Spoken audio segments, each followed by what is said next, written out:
Ya, pertemuan kita hari ini akan membahas tentang sistem pendidikan liberal arts. Minggu lalu kita sudah belajar tentang model pendidikan yang di atau kurikulum pendidikan pemimpin dari Platon, ya. Dan sedikit sebenarnya kita sudah mendapatkan gambaran tentang model pendidikan Yunani klasik. Sekarang kita akan fokus pada model pendidikan liberal arts yang akarnya juga dari model pendidikan Yunani antik, Yunani klasik, tetapi kemudian nanti dikembangkan di era filsafat pertengahan, ya, abad pertengahan. Nah, pada prinsipnya pendidikan liberal arts itu adalah pendidikan untuk orang-orang bebas, orang-orang merdeka. Ya. Jadi pada masa Yunani antik, ya, seperti minggu lalu juga sudah dijelaskan terkait dengan model pendidikannya Platon, pendidikan hanya untuk orang-orang yang karena pendidikan itu masih bersifat informal, ya. Jadi untuk orang-orang yang bukan budak. Nah, para budak biasanya memang mendapatkan pendidikan, ya, dalam tanda kutip, ya, tetapi hanya untuk bidang-bidang khusus, ya, sesuai dengan apa yang akan mereka lakukan, mereka kerjakan bagi tuan-tuannya, ya. Jadi yang spesifik sekali untuk melayani, ya, tuan-tuannya, ya. Sementara pendidikan dalam pengertian untuk orang bebas itu pendidikan yang lebih luas, ya, terutama pada masa-masa itu untuk kepentingan bertahan hidup, ya, kepentingan misalnya berburu dan mengumpulkan makanan pada masa-masa itu. Nah, kita tahu dalam sejarah bahwa revolusi pertanian itu diawali 10.000 tahun lalu, ya. Dan ini sebenarnya membawa perubahan besar sekali, transformasi besar sekali dalam peradaban manusia, ya. Jadi cara hidup manusia mengalami satu tahapan yang katakanlah luar biasa, ya, di mana mereka sudah mulai menetap, belajar untuk menetap, lalu bertani, memelihara binatang, ya. Jadi mulai domestifikasi, ya, binatang dan berburu. Dan cara hidup pemburu pengumpul ini bersifat padat keterampilan dan padat pengetahuan, ya, karena mereka memang diajar khusus untuk berburu, tapi berburu itu kan tidak tidak dalam kelompok yang besar, ya, paling 2-3 orang, ya, setiap hari, karena mereka survive dari hasil berburu, ya. Jadi tidak padat karya, dia padat keterampilan, tapi tidak padat karya, ya. Nah, untuk menjadi pemburu dan pengumpul yang hebat, pengumpul yang efektif, orang harus memperoleh pengetahuan tentang misalnya tumbuhan atau hewan tempat mereka bergantung, dan tentang lanskap tempat mereka mencari makan, ya. Jadi menguasai betul daerah perburuan mereka, ya. Ya, bahkan daerah-daerah kontur tanah, tebing dan lain-lainnya itu, supaya mereka bisa menjebak, ya, buruannya, ya. Nah, memang dalam kondisi-kondisi seperti itu tidak jarang mereka sendiri menjadi korban atau misalnya jatuh dari tebing yang tajam, ya. Itu sudah menjadi pengalaman keseharian, ya. Jadi itu bagian dari pembelajaran. Oleh karena itu memang katakanlah pendidikan itu difokuskan ya untuk mereka menguasai daerah-daerah perburuan ya, dan termasuk sifat-sifat atau karakter buruan mereka. Dan mereka juga mengembangkan keterampilan membuat dan menggunakan alat berburu ya. Tentu pada masa-masa itu lebing ya, atau bahkan mungkin awalnya masih batu ya. Mereka harus bisa berinisiatif dan kreatif untuk mencari makanan dan tracking game. Ya. Namun mereka tidak harus bekerja berjam-jam dan pekerjaan yang dilakukan itu mengasihkan. Memang sepenuhnya apa yang mereka lakukan itu sudah semacam permainan ya. Yang mungkin kita zaman sekarang kita sebut permainan ya. Pada masa itu ya dinikmati ya. Karena memang itulah keseharian ya. Jadi disebut permainan karena itulah keseharian mereka ya. Karena hidup dari hasil berburu itu ya. Itu saya sendiri merasakan sebagai anak petani, saya juga merasakan masa-masa seperti itu ya. Kami biasa juga berburu, misalnya berburu rusa, berburu babi hutan ya. Itu masa-masa kecil saya masih mengalami seperti itu waktu saya masih di kampung ya. Nanti tamat SMP masuk SMP baru saya ke kota ya, tapi masa-masa masih SD itu saya juga terbiasa ya untuk ikut orang tua dan orang-orang yang lebih dewasa untuk berburu. Jadi menurut saya itu keasikan sendiri ya. Meskipun kita mungkin pergi tidak mendapatkan buruan, ya itu juga bagian dari permainan. Jadi tidak mengecewakan, tetap mengasihkan. Kalau menurut saya dan pengalaman saya tetap mengasihkan. Nah, para antropolog melaporkan bahwa kelompok pengumpul pemburu ini yang dipelajari oleh para antropolog itu tidak membedakan antara bekerja dan bermain. Pada dasarnya semua kehidupan dipahami sebagai bermain.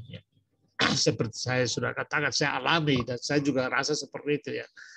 Bermain masa-masa di mana kita keluar ke padang, tergantung kita berburu apa. Ya, kalau ke padang berburu sapi hutan misalnya itu yang biasanya di padang. Ya. Tapi kalau berburu misalnya sehingga saya misalnya kambing hutan juga banyak, itu lebih banyak di batu-batu karang dan tebing-tebing yang banyak sekali. Ya. Nah, itu biasanya memang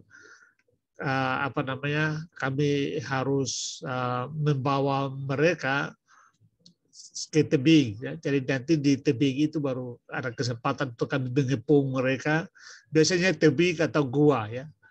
Lalu dikepung baru bisa ditangkap ya, atau biasanya kalau begitu ditangkap ya. Kalau yang ditembak itu biasa pakai senapan buatan ya, disebut senapan, bukan senapan angin ya, senapan memang buatan orang-orang kampung membuatnya, lalu kalau babi hutan itu ditembak. Nah, pendidikan di era itu masih terikat pada sifat untuk bertahan hidup ya. Jadi belajar karena kondisi tadi ya, berburu dan mengumpulkan makanan itu, maka yang dipelajari adalah memanah, berkuda, bermain pedang, berkelahi dan sejenis ya. Karena pada masa-masa itu juga perang antar kelompok sering terjadi ya. Jadi yang dipelajari memang untuk kepentingan katakanlah berburu tadi atau melawan musuh. Oleh karena itu ya orang-orang yang bebas itu belajar atau diajarkan untuk memanah, berkuda, bermain pedang, termasuk berkelahi, bergulat biasanya ya, kebanyakan gulat, dan tinju ya kalau di Yunani klasik seperti itu. Nah, semua itu untuk kepentingan berburu, untuk survive dan menghadapi ancaman.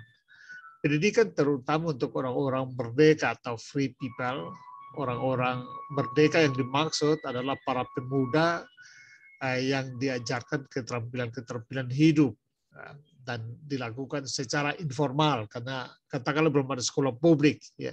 Jadi kebanyakan katakanlah orang-orang apa namanya, yang bukan budak ya, tuan-tuan lah ya, yang anak-anak yang diajarkan. Kadang-kadang juga mereka diajar oleh budak-budak yang terampil, budak-budak yang dipercaya oleh tuannya ya. Jadi untuk mengajarkan anak-anak mereka ya. Nah, para budak biasanya juga dididik oleh tuannya, namun hanya berkaitan dengan keterampilan yang spesifik ya, yang terkait dengan tugasnya melayani Tuhan ya. Jadi sangat spesifik ya, bukan keterampilan hidup, bukan life skill seperti yang diajarkan pada free people, orang-orang bebas. Nah, ini perlu dibedakan karena nanti saya akan tunjukkan di slide berikutnya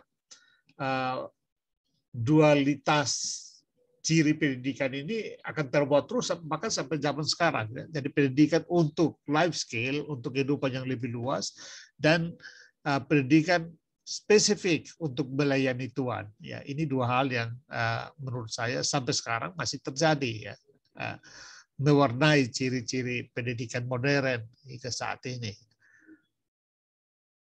Nah, sekitar abad ke-6 dan sampai dengan awal abad ke-5 sebelum Masehi di Yunani, para pemikir pendidikan pertama muncul. Ya. Jadi yang tadinya dia berjalan bukan melalui sebuah desain, ya, karena semata-mata berjalan alamiah untuk bertahan hidup, maka mulai akhir abad ke-6 dan sampai awal abad ke-5, itu para pemikir-pemikir Yunani sudah muncul ya, yang disebut dengan para filsuf pra-Sokrates ya. Mereka muncul dengan katakanlah memberikan pembelajaran ya. Jadi bukan membuka sekolah, memang ada yang kemudian membuka sekolah seperti Pythagoras misalnya, yang teori-teori matematikanya kita masih belajar sampai sekarang ya. Tetapi prinsipnya mereka membuat doktrin-doktrin pembelajaran ya, pengetahuan, sistem pengetahuan yang kemudian ya di sesama di antara mereka saling berdiskusi, dan itu menjadi format pendidikan mula-mula ya. Nah, beberapa yang kita sebut di antara tokoh ini tentu yang paling pertama adalah Thales, lalu Pythagoras, kaum sofis ya. Kaum sofis juga memberikan warna yang sangat kuat dalam pendidikan. Antara lain misalnya Isokrates, Protagoras, lalu ada Sokrates, Platon, Aristoteles, dan yang lain-lainnya. Nah, sebelum Sokrates, pemikiran dan perenungan pengetahuan atau filsafat masih fokus pada kosmos. Ya. Jadi katakanlah subjek pengetahuan itu masih kosmos, masih alam semesta ya. Belum kepada manusia. Nanti masuk ke kaum sofis dan Sokrates, itu pendidikan mulai fokus kepada manusia ya, terutama berkaitan dengan sikap dan karakter moral manusia. Jadi pendidikan sudah mulai mengalami pergeseran untuk katakanlah pembentukan karakter ya. Itu mulai di terutama Sokrates, Platon, dan Aristoteles ya. Oke, kaum sofis juga boleh ada di sini, tetapi ada perdebatan-perdebatan antara kaum sofis dengan Sokrates serta katakanlah pengikut-pengikut dari Sokrates. Nah,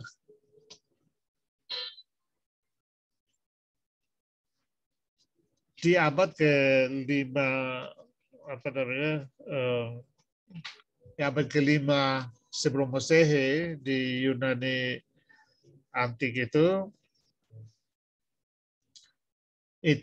Yunani telah mengalami kejayaan ya, menaklukkan banyak kota di sekitarnya ya, memenangkan banyak perang, jadi mengalami kejayaan dari segi politik maupun ekonomi ya. Dia bahkan dikenali sampai memiliki sekitar 200-an kota-kota satelit ya, kota-kota taklukan yang berada di bawah atau menjadi koloninya ya. Jadi ekonominya maju, lalu karena maju ekonominya maka demokrasi sudah mulai diterapkan ya. Memang demokrasi lahir di akhir abad ke-6 sebelum Masehi oleh Solon ya, tokoh yang dianggap pertama kali tidak secara formal memperkenalkan demokrasi, tapi mulai menciptakan aturan-aturan, terutama yang paling terkenal adalah untuk membebaskan para budak yang biasanya orang katakanlah berhutang pada tuanya, lalu kalau pada orang lain, lalu kalau dia tidak bisa membayar hutangnya maka dia dijadikan budak. Nah, nanti di era Solon itu semua diampuni, dibebaskan ya. Jadi itu biasanya di dalam literatur disebut sebagai awal hadirnya demokrasi ya. Jadi sistem demokrasi secara formal belum ada, tetapi embrionya sudah ada sejak Solon.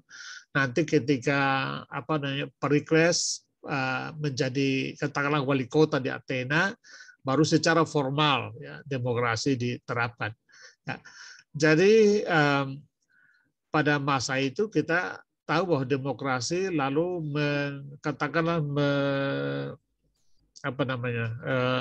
membuat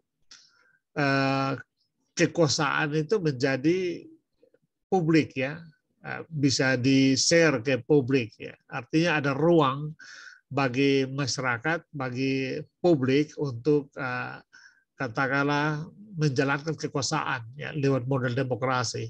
Nah, karena modelnya seperti itu, maka pendidikan juga ikut menyesuaikan diri, atau katakanlah pendidikan ikut mengalami transformasi untuk menjawab kebutuhan-kebutuhan katakanlah polis yang berkembang seperti itu ya. Nah, jadi katakanlah demokrasi yang diterapkan lalu memberikan ruang bagi publik untuk menjalankan kekuasaan lewat polis, lewat dewan polis misalnya, lalu terbuka juga pekerjaan-pekerjaan yang lain, ya para filsuf, pengacara, ya itu mulai muncul. Maka dengan sendirinya transformasi bidang pendidikan terjadi, yang memang tujuannya adalah mendidik ya massa untuk bisa berkontribusi bagi polis. Ya. Nah di sini peran kaum sofis memang cukup kuat ya, karena mereka semacam memberikan kursus-kursus privat ya, pendidikan-pendidikan dalam bentuk kursus privat kepada warga secara bebas, tentu yang berbayar ya. Jadi kaum sofis yang pertama kali membuat pendidikan yang berbayar ya. Katakanlah mengajar menawarkan untuk mengajar di mana-mana dengan dibayar, karena mereka boleh dikatakan mengajar untuk orang menjadi anggota DPR kalau kita lihat Dewan Polis sebagai DPR saat ini ya. Jadi mereka melatih orang untuk berretorika, berdebat ya, dan itu tentu mahal ya. Nah, karena Athena menjadi kota metropolitan, kata metropolitan itu sendiri dari kata muter dan polis, ya, bunda, ibu dari kota-kota yang lain. Ya. Karena seperti sudah dikatakan tadi, ada 200-an kota, ya, kota satelit Athena. Nah itu ikutannya maka menggiring pendidikan untuk memasuki tantangan baru. Ya. Para sofis itu sendiri adalah pendatang kebanyakan ya, pendatang-pendatang dari luar Athena ya. Jadi karena sudah menjadi kota metropolis, maka banyak orang dari kota-kota yang lain, misalnya dari Makedonia, dari Damaskus ya, dari Persia, Antioquia, ya Alexandria, datang, termasuk dari Ionia ya, di Asia Kecil, datang ke kota metropolitan, katakanlah untuk mencari nafkah. Ya. Jadi kaum polis itu kebanyakan orang-orang yang datang mencari nafkah. Itulah sebabnya mereka mengembangkan kursus-kursus itu sebagai bagian dari cara untuk mencari nafkah. Ya. Nah, nanti dalam perkembangannya ada perpecahan antara Platon, sebenarnya Sokrates dengan kaum sofis, yaitu Isokrates. Ya. yang nanti dari Sokrates dilanjutkan perdebatan itu oleh Platon. Nah, Platon dan pengikutnya, termasuk Aristoteles, mengorientasikan pendidikan sebagai pencarian kebenaran dan kebijaksanaan. Jadi bagi katakanlah pengikut-pengikut Sokrates, pendidikan itu harus tujuannya adalah supaya kita bisa menemukan kebenaran dan kebijaksanaan. Tujuan pendidikan adalah supaya mencari kebenaran dan kebijaksanaan. Itu fondasi awal dari pendidikan ala Sokrates. Tapi Isokrates dan kaum sofis itu percaya bahwa orang bisa mencari kebajikan sambil mencari nafkah. Jadi bahkan yang terutama sebenarnya mencari nafkah. Jadi bisa berbarengan menurut mereka. Jadi mengajarin retorika, bahasa, retorika dan bahasa itu yang seperti sudah saya katakan tadi untuk bisa menjadi anggota DPR atau anggota Dewan Polis atau bisa berdebat karena pada waktu itu orang kalau menghadapi masalah hukum maka dia harus pandai berretorika untuk mempengaruhi para juri karena waktu itu pengadilan itu diputuskan oleh para juri Jadi siapa yang mengalami masalah hukum dia harus pandai berdebat. Nah tentu ada semacam pengacara-pengacara yang jago debat itu juga bisa dibayar untuk membantu dalam debat itu Jadi bagi kaum sofis bukan masalah benar salah, tapi masalah memenangkan debat Nah, ini menjadi problematis karena lalu moralitas menjadi relatif Semua aturan-aturan bisa direlatifkan. Yang penting adalah menang debat dan karena dianggap itu untuk mencari nafkah kan gitu Nah, jadi di sinilah perbedaan esensial antara kaum sofis dan kelompok Sokrates Antara mencari kebenaran, mencari kebajikan dengan mencari nafkah. Nah, ini masih ada hubungan juga dengan yang sebelumnya yang sudah saya sebutkan antara melayani Tuhan, pendidikan spesifik untuk melayani Tuhan, dan pendidikan life skill untuk orang-orang yang bebas. Nah, perdebatan antara kaum sofis dan katakanlah Sokrates, Platon, itu masih berdampak hingga hari ini. Nanti kita akan lihat orientasi pendidikan terjebak dalam dualitas yang saling tarik-menarik. Apakah fokus pada jangka pendek yaitu cari nafkah atau fokus untuk menemukan kebenaran dan membentuk karakter yaitu kebajikan. Nah, di era kejayaan Imperium Romawi, jadi sedikit saya jelaskan bahwa Athena atau Yunani kemudian ditaklukkan oleh Romawi. Kita lihat mulai sebenarnya dari penaklukan Alexander Agung atas Yunani dari Makedonia. Jadi Alexander Agung kemudian mengembangkan katakanlah imperiumnya yang sangat luas sekali, tetapi kemudian dia kalah setelah dia mati, lalu katakanlah Yunani Makedonia mengalami kemunduran. Nah, Romawi muncul sebagai sebuah kekuatan baru, kekuatan politik dan militer yang sangat kuat sekali, termasuk menguasai Yunani. Tetapi secara budaya, sebenarnya Romawi sudah Helenis, sudah berbudaya Yunani, atau setidak-tidaknya dia sudah sangat dipengaruhi oleh budaya Yunani. Nah, jadi di era kejayaan Imperium Romawi, terutama Cicero di tahun 55 Masehi, itu mencoba mendamaikan dualitas tadi antara pendidikan mencari nafkah dan pendidikan untuk mencari kebenaran dan kebajikan itu, yang kemudian dia sebut dengan artes liberales, atau pendidikan liberal arts, yang sebenarnya artinya pendidikan yang membebaskan atau pendidikan untuk orang bebas. Nah, pendekatan dualistik ini lalu diformalkan di dalam sistem yang digambarkan sebagai 7 seni liberal. Jadi ini nanti baru di abad ke-6 ini. Nah, kurikulumnya lalu dibagi antara sains dan humaniora. Ya. Sains itu teoritis, humaniora itu praktis untuk katakanlah kepentingan mencari nafkah tadi ya. Kalau sains ya itu untuk mencari kebenaran dan membentuk karakter kebajikan, sementara humaniora itu untuk mencari nafkah atau untuk kebutuhan praktis ya. Nah, karena itu teoritis, sains itu teoritis dan humaniora untuk praktis ya. Nah, di abad ke-6 itu lalu dibagi menjadi dua kelompok ya. Trivium atau 3 jalan, yaitu tata bahasa, logika, dan retorika, dan itu diajarkan lebih dahulu sebagai dasar, ya. Pendidikan dasar yang diandaikan harus ada dulu baru diberikan teorinya, yaitu quadrivium, ya. 4 jalan, yaitu aritmetika, geometri, musik, dan astronomi. Ya. Saya kira minggu lalu di Platon kita sudah belajar bahwa musiko ya itu menjadi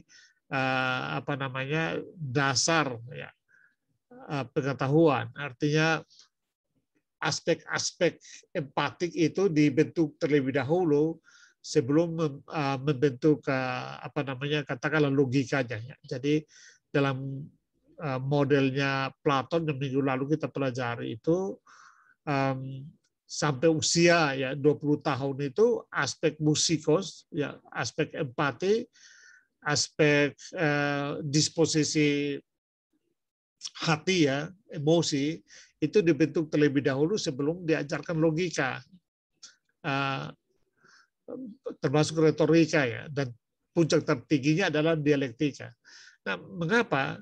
Karena harus ada katakanlah kebaikan, ya, emosi, empati kebaikan, kepekaan hati itu harus menjadi lahan baku, lahan dasar untuk menabur pengetahuan. Karena pengetahuan tanpa emosi, tanpa hati yang baik, ya, itu bisa merusak. Ya. Nah, sama halnya dengan itu di ciri itu masih muncul ya di dalam 7 seni liberal arts ini ya. Yaitu ada musikos. Nah, sekarang kita bisa lihat fokus pada trivium ya dan quadrivium ya. 3 jalan dan 4 jalan atau secara umum disebut dengan 7 jalan tadi ya. Dr. Jeffrey Lehman, ya, seorang profesor di Fakultas Pendidikan Hillsdale College, ya, mengatakan bahwa trivium dan quadrivium itu menuntut kita untuk melihat hubungan antara berbagai hal, ya, koneksi antara berbagai hal, dan ini menjadi dasar pengetahuan. Dengan kata lain, model liberal arts, pendidikan liberal arts itu sendiri adalah sebuah model pendidikan yang holistik, ya, membentuk manusia secara utuh, manusia secara keseluruhan. Ya. Jadi bukan membentuk manusia katakanlah menjadi seorang ekonomikus atau menjadi seorang politikus atau menjadi seorang yang sekedar bisa mencari nafkah, ya, melainkan membentuk manusia sebagai sebuah pribadi yang utuh, pribadi yang holistik. Nah, dengan mengingat hal itu, menurut Jeffrey Lehman, ini membantu mengatasi pertentangan lama antara humaniora dan sains. Ya. Jadi artinya dengan model liberal arts, maka tidak ada pertentangan antara humaniora dan sains. Ya. Karena manusia adalah dua-duanya. Manusia dididik dengan humaniora dan sains. Ya. Tidak ada yang tok saintis dan tok humaniora. Seorang saintis yang juga humaniora, seorang katakanlah humaniora yang juga saintis ya. Jadi Anda dapat memahami bagaimana universitas adalah universitas ketika Anda memahami konsep-konsep liberal arts ya. Nah, artinya yang mau dikatakan oleh Lehman adalah bahwa universitas tidak bisa disebut universitas kalau dia hanya humaniora. Ya, karena dia hanya memberikan aspek-aspek praktis kepada manusia, atau dia hanya scientific yang hanya memberikan aspek teoritis kepada manusia tanpa punya sisi humanioranya diasah. Sebaliknya juga hanya memberikan humaniora tanpa mengasah saintifiknya atau kemampuan teoritisnya. Ya. Universitas harus mengasah dua-duanya, ya. Jadi baik kemampuan saintis maupun kemampuan humaniora. Nah, mari kita lihat 7 jalan liberal, ya, 7 jalan liberal arts. Kita lihat satu persatu ya supaya kita lebih mendalaminya. Ya.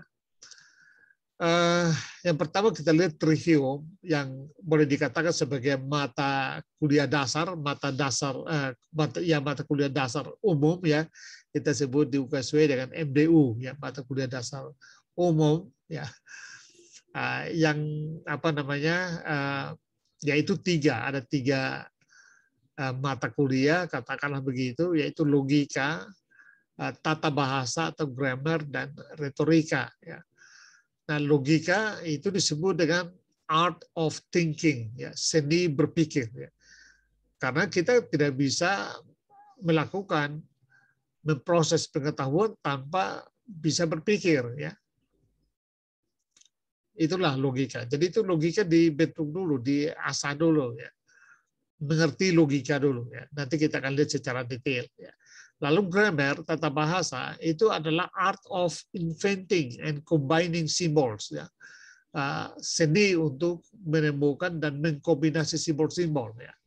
Pengetahuan-pengetahuan itu adalah simbol-simbol. Ya. Pengetahuan sebenarnya kumpulan simbol-simbol yang dikaitkan satu dengan yang lain. Ya. Dan hanya orang yang mengerti tata bahasa yang bisa melakukan itu. Ya. Karena itu menjadi dasar. Ya. Logika, tata bahasa. Ya. Lalu retorik itu art of communication. Ya. Sekarang kita katakanlah logikanya sudah terbentuk. Ya. Sudah bisa berpikir sistematis, terstruktur ya. Lalu grammar, tata bahasanya juga sudah memahaminya. Tetapi kalau kita tidak mengerti seni berkomunikasi, ya bagaimana kita bisa mengkomunikasikan pengetahuan? Ya. Karena itu retorika menjadi katakanlah mata kuliah dasar berikutnya ya dari 3 trivium itu ya. Jadi logika, grammar, dan retorika. Lalu yang berikut the quadrivium, 4 jalan, atau katakanlah ini aspek katakanlah teoritis ya, yaitu aritmetika, itu theory of number ya, teori tentang angka, aritmetika. Musik itu aplikasi dari teori angka ya. Ini menarik ya. Jadi aritmetika adalah teori angka, teori tentang angka. Musik itu adalah aplikasi dari teori-teori angka. Ya. Geometri itu teori tentang ruang. Ya. Dan astronomi itu aplikasi dari teori tentang ruang. Saya kira ini menarik. Jadi kalau kita hanya melihat atribut-atribut seperti ini, kita seperti belum menangkap ya. Tetapi kalau kita nanti melihat detail-detail penjelasannya, ternyata hanya dengan 7 ini ya, 7 liberal arts ini, dia menjelaskan segala hal ya, yang berkaitan dengan manusia, berkaitan dengan pengetahuan, berkaitan dengan karakter. Ya. Itu secara lengkap. Ya. Dan bagaimana kita akan lihat ke-7-7-nya ini membentuk manusia yang holistik. Ya. Jadi yang kita sebut dengan whole person education ya, yang kita sedang kembangkan di UKSW ya, the whole person education. Dan pendidikan yang katakan holistik ya, pendidikan holistik. Nah itu sebenarnya bisa dijawab oleh liberal arts ya, paling tidak dalam penjelasan ini ya. Yang model ini saya kutip dari Miriam Joseph ya, buku yang cukup klasik sebenarnya. Ya. Judulnya The Trivium, The Liberal Arts of logic, grammar, and rhetoric. Nah, kita lihat satu persatu ya, the logic. Logic seperti sudah jadi di trivium 1 yaitu logika ya, interkoneksi between existence ya. Jadi penjelasan sudah mulai mendalam nih ya.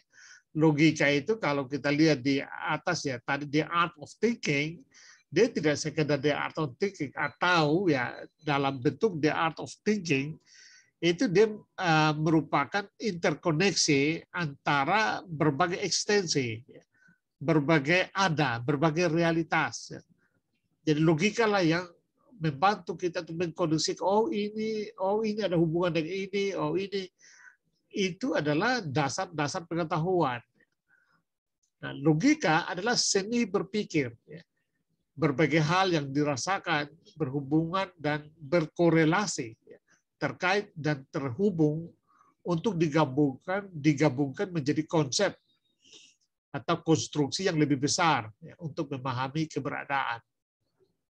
Logika membantu mengarahkan tindakan melalui identifikasi yang tidak bertentangan. Jadi logika yang lurus, logika yang tidak lompat-lompat, logika yang tidak terputus-putus.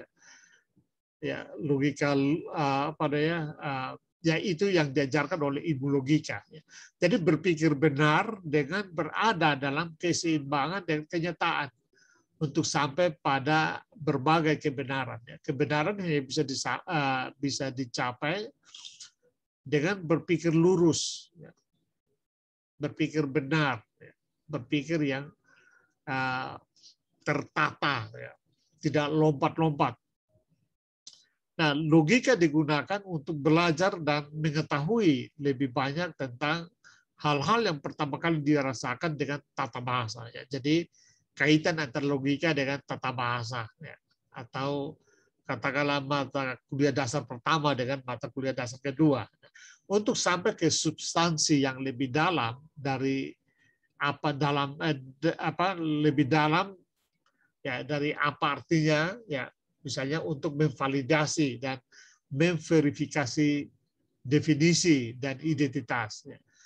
Logika mencakup hukum non-kontradiksi dan hukum identitas.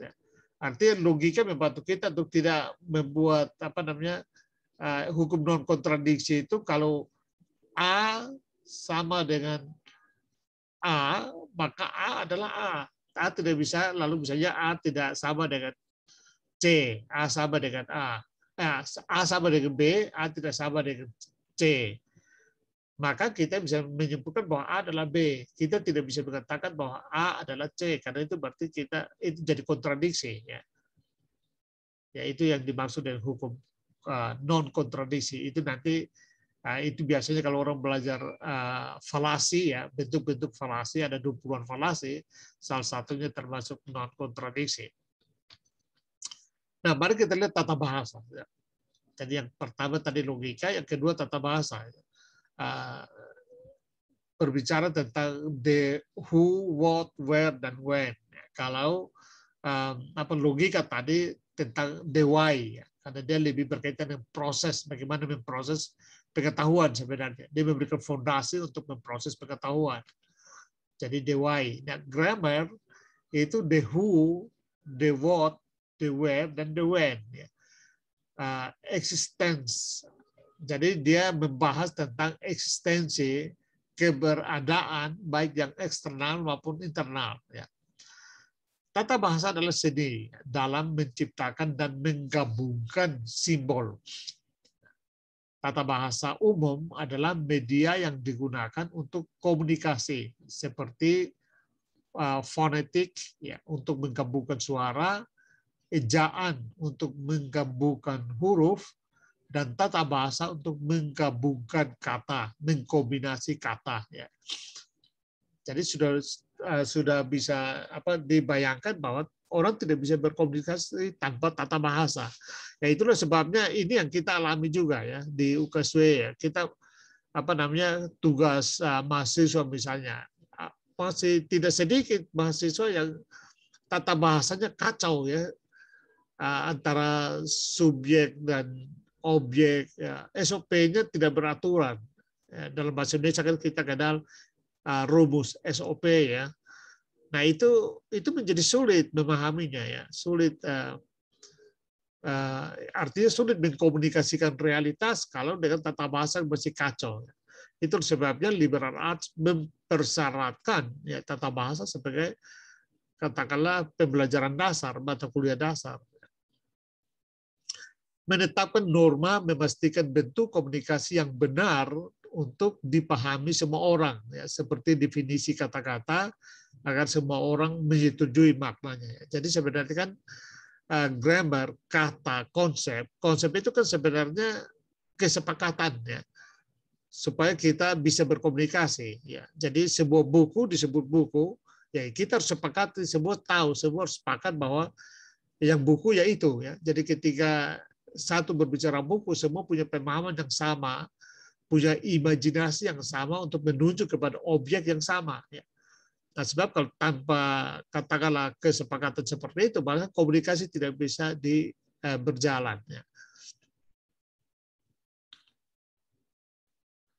Suatu dirasakan ya dalam realitas objektif atau imajinasi subjektif dan diberi nama melalui simbol kata ya untuk mengkomunikasikannya. Jadi semua realitas ini kan harus diberi nama ya. Yang kita sebut katakanlah konsep ya. Nah, untuk bisa dikatakan. Ya. Tetapi kalau dikatakan dikomunikasikan tidak beraturan, itu juga tidak akan dipahami. Dan itu adalah sebabnya tata bahasa membantu menatanya ya, supaya kita bisa mengkomunikasikannya dengan jelas untuk dipahami. Nah, setelah logika ditata, lalu tata bahasa dipoles, ya masuk ke yang ketiga yaitu retorika ya. Ini the how, ya, komunikasi tentang eksistensi. Kalau kita ganti kata eksistensi ini dengan kebenaran, karena kebenaran itu sebenarnya katakanlah misalnya kebenaran koresponden, ya, kebenaran kata-kata yang korespon terhadap objek, misalnya ya. Nah, kalau kita berbicara tentang itu, maka retorika adalah bagaimana mengkomunikasikan realitas, mengkomunikasikan kebenaran koresponden tadi. Retorika adalah seni komunikasi. Retorika menggunakan grammar dan logika yang sudah dijelaskan tadi untuk berkomunikasi tentang hal-hal yang dirasakan sebelumnya. Logika adalah seni dari seni, tetapi retorika adalah seni master dari seni ya, yang berpuncak pada kemampuan berkomunikasi secara efektif dengan tata bahasa dan logika. Retorika juga memiliki arti negatif ya. Ini biasanya terutama oleh kaum sofis ya, mengembangkan retorika yang muatan-muatan negatif ini itu ada ya, di mana ia dapat berarti manipulasi dan penipuan untuk sekedar memenangkan argumen melalui tipu daya atau seni linguistik licik untuk meyakinkan orang tentang sesuatu tanpa banyak memperhatikan kebenaran. Ya. Nah ini yang banyak dikembangkan oleh kaum sofis ya, dan menjadi perdebatan antara kaum sofis dan Aristoteles, Platon. Jadi sebagai seni master, retorika ini sebenarnya dia netral ya, bisa digunakan untuk yang baik dan yang buruk ya. Tetapi tentu kita berbicara the seven liberal arts, dalam kerangka itu retorika yang dimaksud adalah membicarakan hal-hal yang baik. Bisa saja kita katakan retorika adalah kemampuan mempresentasikan, ya, kemampuan presentasi. Ya. Jadi setelah kalian belajar tentang logika, lalu tentang tata bahasa, lalu harus belajar tentang cara keterampilan presentasi, kan gitu ya. Kalau diskusi kelompok atau tugas apa kan kalian harus presentasikan. Nah, mempresentasikan itu atau apa yang kita presentasikan itu harus sudah memenuhi hukum-hukum logika dan hukum tata bahasa. Ya. Kalau tidak tersusun lihat hukum logika dan hukum tata bahasa, maka apa yang disampaikan itu tidak akan dimengerti. Ya. Ya, jadi retorika itu mengkomunikasikan apa yang telah kita susun, pengetahuan yang kita susun, ya. Atau katakanlah bahan-bahan yang telah kita susun, yang kita boleh dikatakan sebagai apa namanya hasil pencarian kita atas kebenaran yang telah kita strukturkan menurut hukum logika dan hukum tata bahasa untuk disampaikan kepada publik, ya, disampaikan kepada orang lain dengan seni berkomunikasi atau retorika. Ya. Jadi trivium saya kira itu gambaran besarnya seperti itu. Logika, tata bahasa, dan retorika. Nah, mari kita lihat quadrivium, ya 4 apa namanya jalan, yaitu teorinya, ya. Yang tadi prasyarat dulu, ya, prasyarat untuk kita masuk ke teorinya. Yang pertama aritmetik, ya, yaitu bahasa angka. Aritmetik adalah bahasa angka. Memahami angka, angka itu sebagai prinsip penciptaan, hukum alam muncul dari pengenalan nomor. Ya, ya lebih dari satu dibagi keseluruhan. Ya. Jadi kita tidak bisa memahami the wholeness, ya, keseluruhan dengan bagian-bagian. Ya. Itu semua hanya bisa dipahami lewat angka. Ya. Angka mendefinisikan hubungan individu dengan dunia spasial. Misalnya saya satu, mereka banyak. Ya. Ini satu, ini banyak, dan beberapa. Itu semua sebenarnya kita sedang mengkomunikasikan ruang, isi ruang, atau yang bisa disebut dengan apa namanya dunia spasial tadi.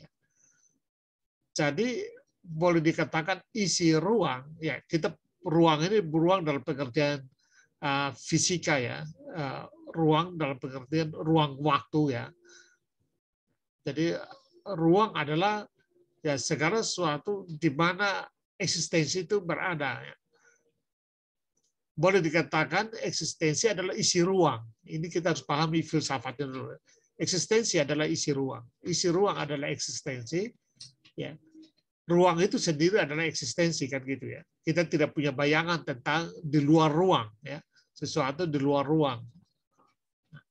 Nah, oleh karena itu aritmetika itu adalah isi ruang yang katakanlah hanya bisa dipahami dengan angka. Kita bisa penyebutan apapun itu pasti ada dalam angka. Ya. Tanpa angka, ya kita tidak bisa menyebut apa-apa. Ya. Terutama tentu berkaitan dengan kuantiti, kan gitu, ya. Jadi sekali lagi aritmetik adalah bahasa nomor, bahasa angka. Nah, kesadaran akan individualitas ada atau eksis dalam dunia angka. Ya. Jadi kesadaran kita hanya bisa mengekspresikannya dengan memahami apa namanya aritmetika atau bahasa angka. Lalu geometri, ya. Geometri itu apa namanya itu juga dilihat sebagai aplikasi dari angka, ya. Geometri adalah definisi spasial dari bilangan, ya. Definisi ruang jarak, ya, dari bilangan. Geometri adalah konsepsi tentang bentuk, ya. Pola, ya, bentuk, forma. Ya. Geometri adalah rasio numerik dalam ruang. Ya. Ya, jadi yang tadi angka, fokus pada angka, yang ini pada bentuk. Ya. Jadi numerik tapi dalam pengertian bentuk. Karena tidak ada sesuatu pun yang bisa kita pahami tanpa bentuk. Misalnya kalau kita menggunakan filsafat Aristoteles misalnya, ya, realitas itu hanya bisa dibentuk oleh bentuk dan isi. Ya. Tidak ada realitas yang tanpa bentuk. Kita sebut ini buku karena dia punya bentuk tertentu sehingga kita kenal sebagai buku. Tetapi juga dia harus punya substansi, punya isi, ya. Punya materi pembentuknya supaya kita kenal dia sebagai buku. Tanpa materi, maka kita tidak bisa Tidak mungkin ada buku kan kalau tidak ada materi, tidak punya bahan terbentuk, tidak ada bahan ini ya. Tidak mungkin ada dia eksis sebagai buku, tidak mungkin. Kalau ada bahan ini, yang ini bahan kertas ya, terbuat dari apa namanya bubur kayu misalnya ya, ada tetapi tanpa bentuk tertentu ya, format tertentu, maka juga tidak bisa disebut buku kan gitu ya. Nah, geometri katakanlah adalah ilmu bentuk. Lalu musik ya. Musik adalah frekuensi dan harmoni. Musik adalah geometri rasio numerik dalam waktu. Musik adalah pengamatan perubahan waktu dan ruang seperti memori. Musik adalah cara geometri berubah dari waktu ke waktu, ya. Dari angka hingga waktu. Rasio numerik yang sama yang mendefinisikan hukum geometrik, mendefinisikan hukum musik. Indera dan tanggapan kita bersifat musikal dengan cara observasi terikat ruang dan waktu, ya, karena memerlukan deteksi perubahan. Nah, tapi begini, musik itu menurut penjelasan yang lain, dia mengutuhkan ya, yang terpisah ya. Jadi musik itu perekat ya dari eksistensi yang terpisah direkatkan. Jadi musik punya kemampuan untuk mengikat menjadi the wholeness, ya, menjadi keutuhan. Ya. Karena itu musik itu bagian dari sains, ya, tidak bisa terpisah. Ya. Pengetahuan tidak bisa terpisah dari musik. Ya. Bahkan saya sudah sebutkan minggu lalu kita sudah belajar dari Platon ya, bahwa musikos itu menjadi yang paling utama ya, karena dia disposisi hati. Yang terakhir adalah astronomi. Astronomi adalah angka yang menembus ruang dan waktu. Ya. Astronomi adalah hubungan sensori antara semua hal, ya, cara bagian dari keseluruhan berinteraksi. Ya. Astronomi, jadi kalau tadi musik dia mengikat keseluruhannya, maka astronomi itu bagaimana keseluruhannya itu, keutuhannya itu berinteraksi. Ya. Astronomi adalah studi tentang benda-benda langit, hukum universal yang elegan seperti yang ditunjukkan oleh gerakan awal ya, dan semua benda langit. Astronomi adalah integrasi dunia mikro dan makro, dan memahami prinsip-prinsip terpadu yang mengatur alam di semua skala. Nah, demikianlah pemahaman tentang hukum-hukum penciptaan yang sederhana. Jadi kalau kita perhatikan, maka liberal arts, dia memberikan fondasi. Ya. Fondasi untuk katakanlah berlogika, ya, berpikir lurus supaya membantu kita untuk mengenali realitas dan ditata di dalam hukum struktur berpikir yang benar. Lalu tata bahasa, ya, tata bahasa membantu kita untuk menstrukturisasi realitas, ya, menstrukturisasi pengetahuan, ya. Lalu retorika membantu kita untuk mengkomunikasikannya, mengkomunikasikan pengetahuan.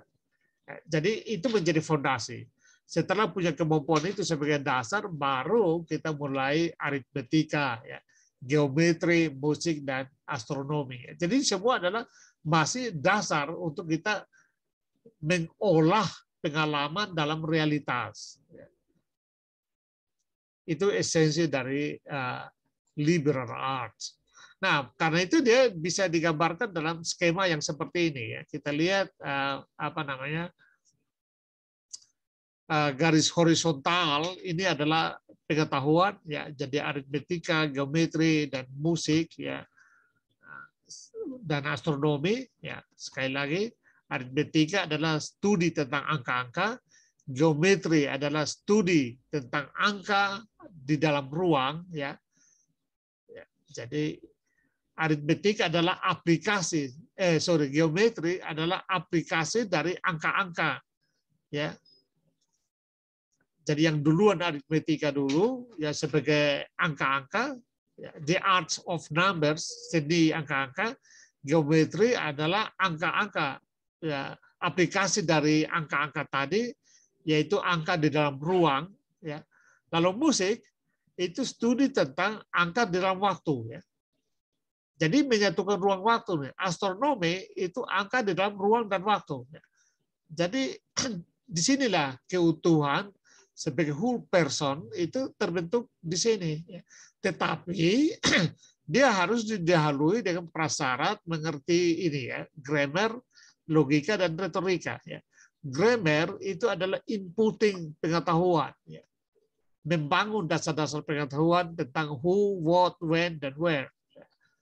Pengetahuan katakanlah dari keempat ini, ya, dibangun lewat grammar, tata bahasa dulu, ya. Lalu diproses lewat logika.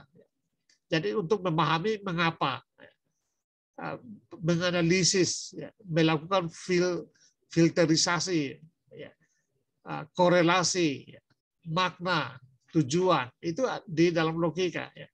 Jadi sekali lagi, pengetahuan yang didapatkan lewat aritmetika, geometri, musik, dan astronomi diinput lewat tata bahasa, grammar, lalu diproses lewat logika, lalu dikomunikasikan lewat retorika. Itulah sebabnya minggu lalu yang kita belajar dari Plato, yang tertinggi adalah dialektika sebenarnya, setelah retorika, dialektika. Nah, tetapi di sini lalu kita lihat dia diproses dengan katakanlah ya panca indera, ya, yaitu perasa, penciuman, peraba, pendengaran, dan penglihatan. Jadi pengetahuan diproses dengan panca indera kita, lalu ditata, ya, pengetahuan aritmetika, geometrika, musik, katakanlah pengetahuan tentang realitas atau eksistensi di dalam ruang dan waktu, ya. Karena aritmetika dan geometri adalah satu, yang satu adalah seni angka dan yang satunya adalah aplikasi dari seni angka. Geometri adalah aplikasi dari seni angka di dalam ruang, sementara seni musik itu adalah angka di dalam waktu, dan astronomi itu dia aplikasinya, ya, jadi menyatukan ruang dan waktu. Nah, itu ditata lewat grammar, logika, lalu dikomunikasikan.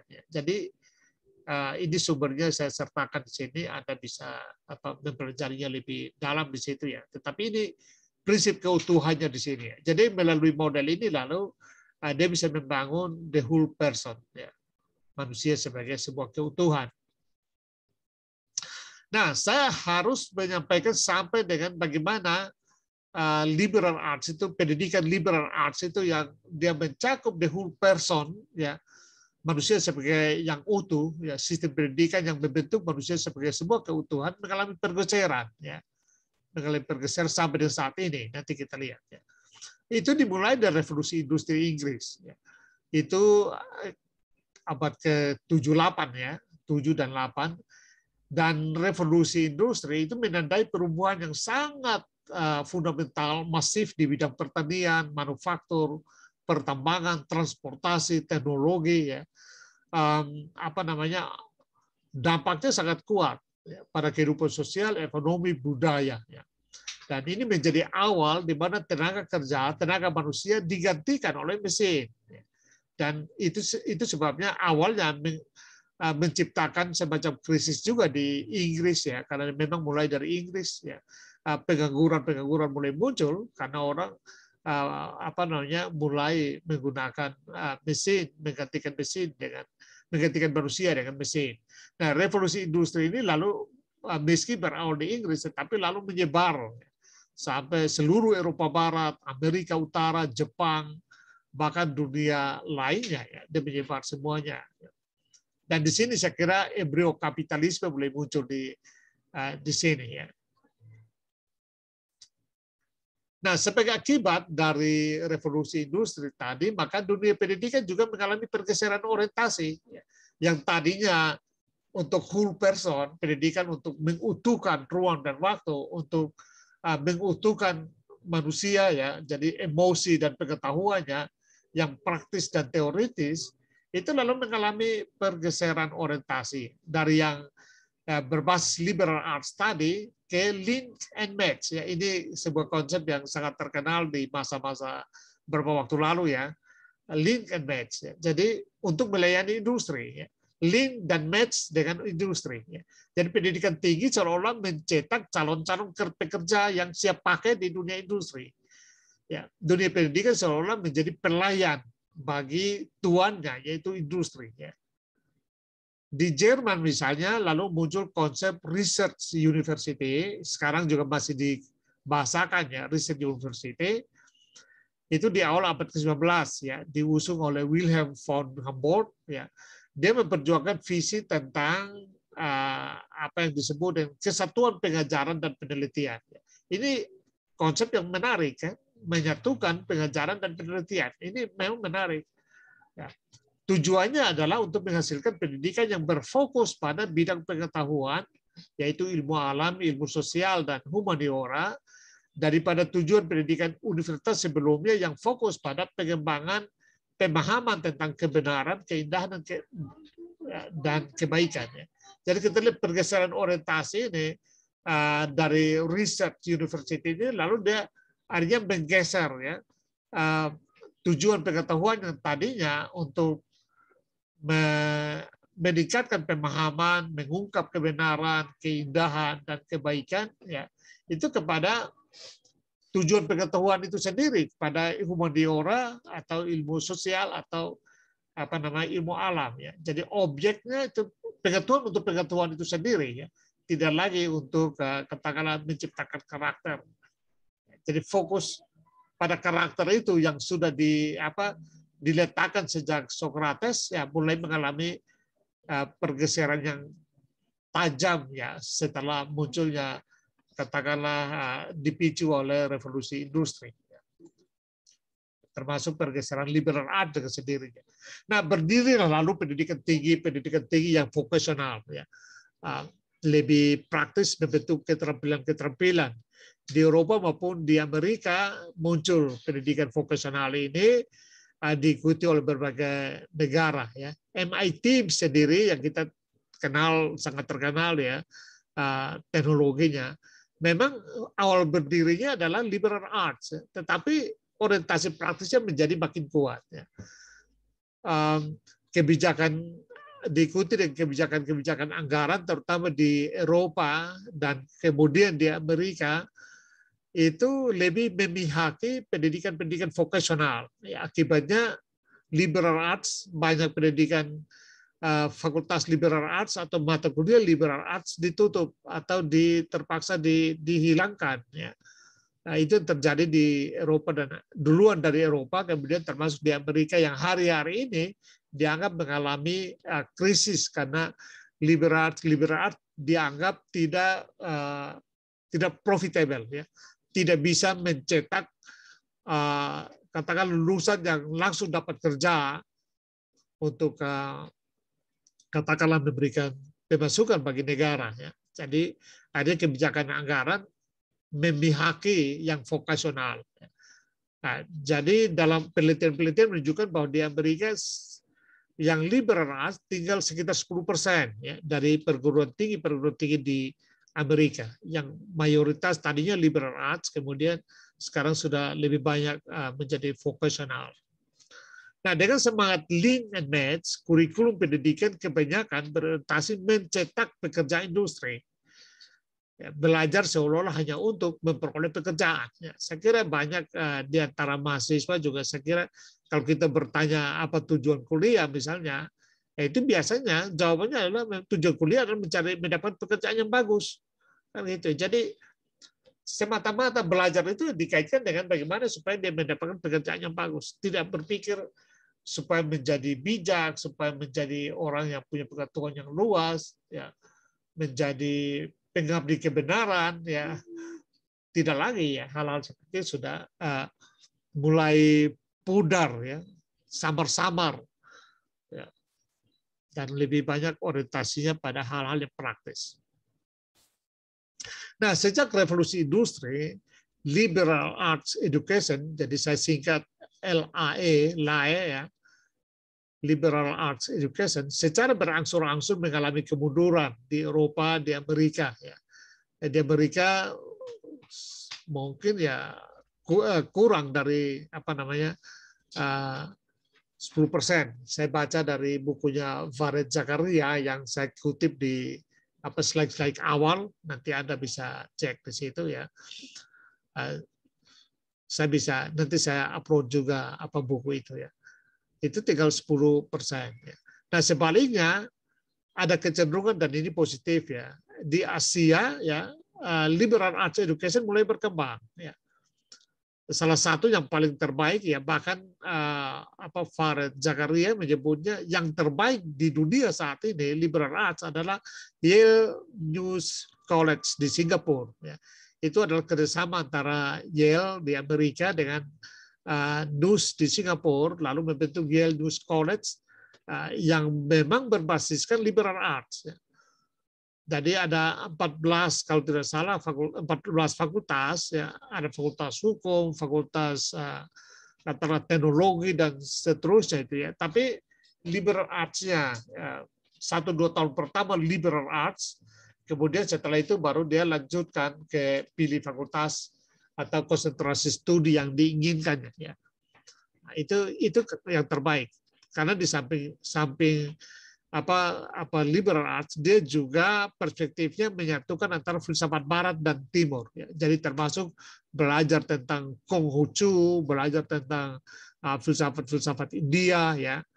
Nah, itu kira-kira begitu. Jadi tidak hanya filsafat barat tetapi juga filsafat timur.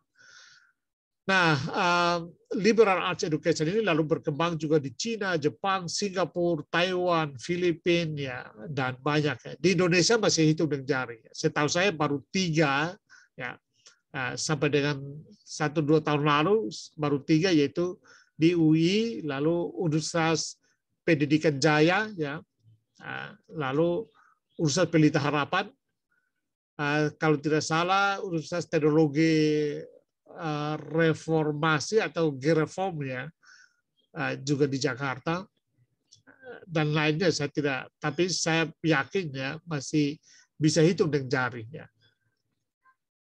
Tapi sudah mulai, itu saya kira positifnya adalah sudah mulai liberal arts dipelajari di Indonesia, termasuk UKSW ya. Model kurikulum baru UKSW yang dimulai sejak angkatan kalian 2021 ini sebenarnya sudah liberal arts ya. Liberal arts karena apa? Karena saya kategorikan liberal arts dan saya kira memang liberal arts karena kalian mahasiswa semua akan belajar tentang biologi, kimia, fisika, politik, sosiologi, musik, ya, drama, ya, itu semua kan jadi mata kuliah dasar umum kan untuk seluruh mahasiswa angkatan baru. Ya. Nah itu sebenarnya ciri liberal arts. Ya. Memang tidak ketat, tidak sesuai dengan model aslinya, katakanlah di 7 liberal arts tadi, ya. Tetapi unsur-unsur liberal arts itu sudah ada di dalam kurikulum UKSW. Karena itu menurut saya kalian termasuk angkatan yang beruntung, ya, karena mendapatkan model liberal arts yang memang tujuannya adalah menciptakan manusia yang utuh atau the whole person education yang memang diusung oleh UKSW ya. Jadi tujuan pendidikan di UKSW adalah membentuk whole person education. Nah, ini sebagai akhir ya, liberal arts boleh dikatakan ini sebagai ringkasan atau kesimpulan ya. Liberal arts berbasis whole person education, ya, pendidikan holistik.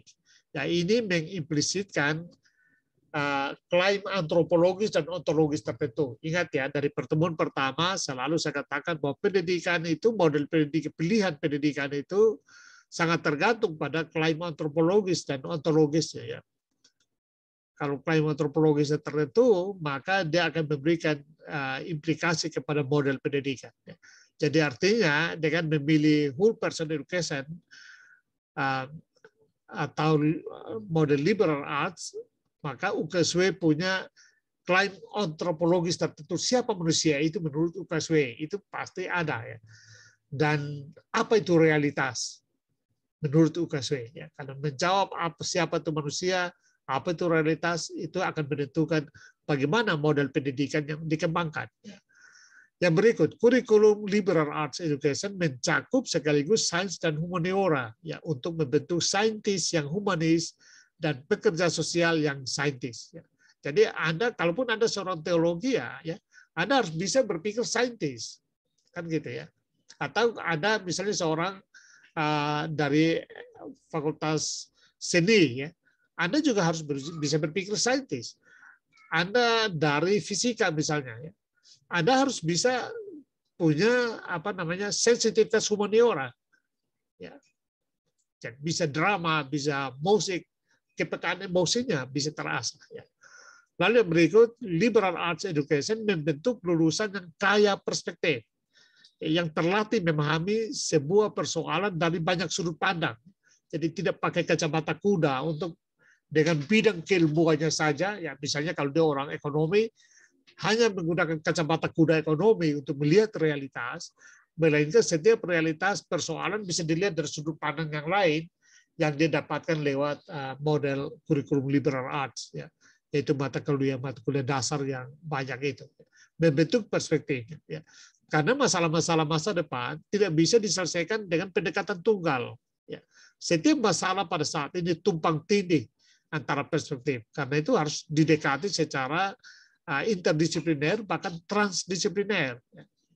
Nah, itu sebabnya untungnya model liberal arts. Apalagi kalian yang menjadi pendidik ya, tentu harus mendidik dengan perspektif yang luas, perspektif yang kaya ya. Jadi tidak bisa mencekoki siswa ya atau mahasiswa dengan perspektif tunggal ya. Yang berikut, liberal arts education terkait dengan pemikiran kritis ya, sehingga mengembangkan kurikulum liberal arts itu dengan sendirinya ikut mendorong berpikir kritis ya. Tadi kita bicara soal katakanlah triviumnya ya, logika, tata bahasa, grammar ya, dan retorika itu sebenarnya liberal arts. Ini sebenarnya critical thinking ya. Nah, tentu nanti Anda bisa hubungkan karena Anda juga dapat critical thinking kan. Anda bisa lihat hubungan-hubungannya. Saya akan buat tulisan ya, atau nanti saya akan upload di YouTube ya, di YouTube Pusat Studi Pemikiran Kritis, hubungan antara liberal arts dan critical thinking. Nah, saya kira itu ya, kuliah kita hari ini, maaf agak panjang ya, tapi dan tidak interaktif. Saya berharap Anda mendengarkannya, lalu Anda ajukan pertanyaan atau diskusi di forum diskusi ya yang sudah saya buat. Anda bisa berdiskusi di situ, mengajukan pertanyaan, memberikan tanggapan, memberikan pemahaman Anda, atau bahkan berdebat ya, boleh di situ. Lalu nanti bisa saling menjawab di antara kalian. Saya juga akan ikuti. Kalau ada yang perlu saya luruskan, akan saya luruskan.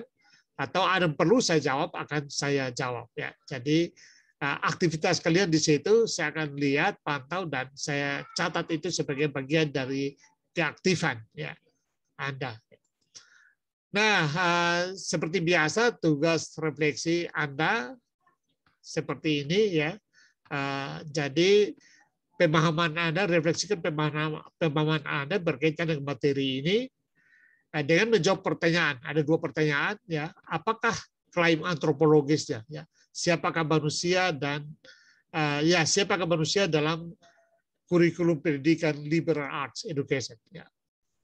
Lalu yang kedua, apakah klaim ontologisnya? Apa itu realitas ya, dalam model liberal arts education ya. Saya kira buat tidak usah panjang-panjang, 50-150 kata, lalu dikumpulkan di offline ya, paling lambat jam 11.59 malam ini. Ya.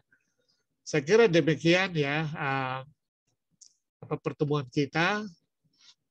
Terima kasih atas perhatiannya dan selamat belajar. Selalu menjaga protokol kesehatan. Tuhan memberkati dan sampai jumpa lagi.